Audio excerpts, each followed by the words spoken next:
दोस्तों नमस्कार। चलो आज जीएसटी पर मचने वाली हाय तौबा सुनते हैं और देश को समझाएं व समझदार बने। द्वितीय विश्व युद्ध में जर्मनी के करीब 40% युवा लोग मारे गए थे। पुल, शहर, रेल लाइनें सब ध्वस्त थी, सारी सेवाएं ठप थी। एलाइड सैनिक हर हाथ आई जर्मन लड़की का बलात्कार कर रहे थे, घरों को लूट रहे थे और जो प्रतिरोध करता उसे गोली मार रहे थे। लगभग यही हाल जापान का था, लेकिन 2 दशक के अंदर अंदर दोनों देश विश्व की नंबर 2 और नंबर 3 आर्थिक शक्ति थे, वह आज भी हैं। कैसे? आखिर क्या कारण रहा? दोस्तों, क्योंकि वहां नागरिक सत्यनिष्ठ हैं और परिश्रम करना जानते हैं। वे जानते हैं कि कष्ट सहकर ही कुछ मिलता है इस दुनिया में।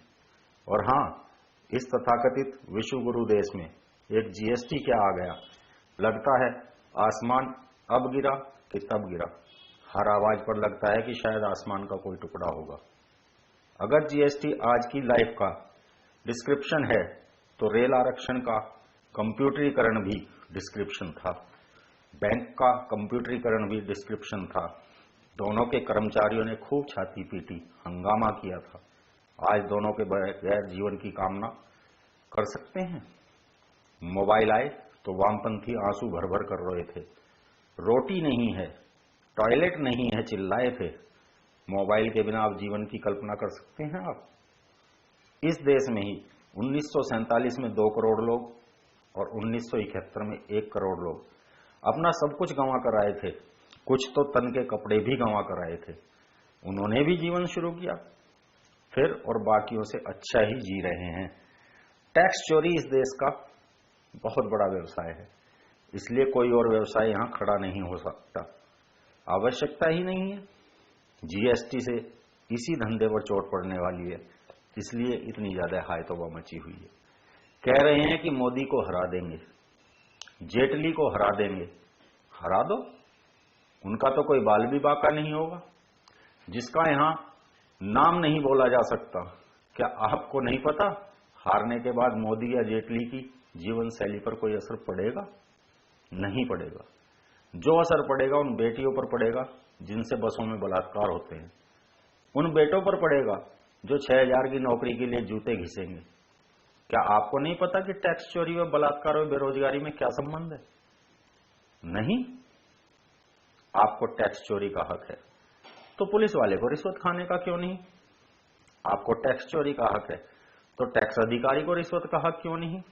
अगर सरकारी कर्मचारियों ने रिश्वत खाने से कानून ध्वस्त होता है, अर्थव्यवस्था ध्वस्त होती है, वह उससे बलात्कार होते हैं, बेरोजगारी आती है, तो दोष किसका है?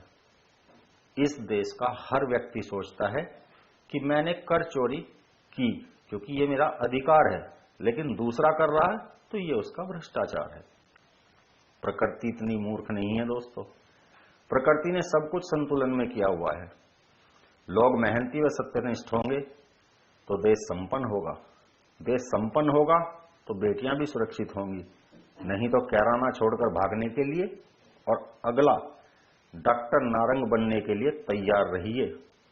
दोस्त ही कनेक्ट करना भूल गई है सभ्यता। जब पंजाब में आतंक समाप्त हो गया तो पुलिस वालों की प्रताड़ना शुरू हो गई।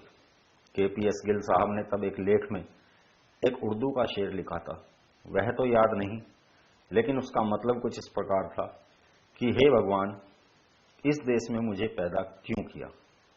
धिन्नी, कॉकरोच, टैक्स थीव्स इस देश को नष्ट किए बिना नहीं मानने वाले।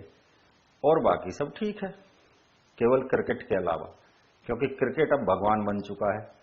चारों तरफ मंगल ही मंगल है। जय हो, जिए मेरा भारत। जय भारत, जय हिंद।